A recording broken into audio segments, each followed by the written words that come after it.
pagka bumunot, barilin mo na.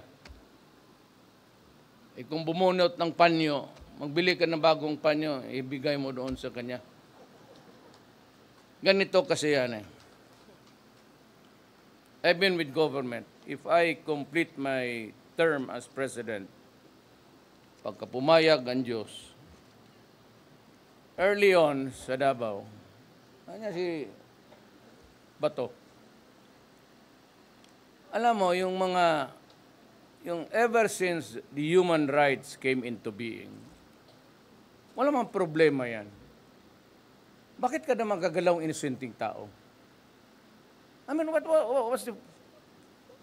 why do you have to kill somebody or molest, disturb anybody kung hindi naman may kasalanan ginawa yan? Unless you're a son of a bitch, yung mga abusado, oppressive ang karakter.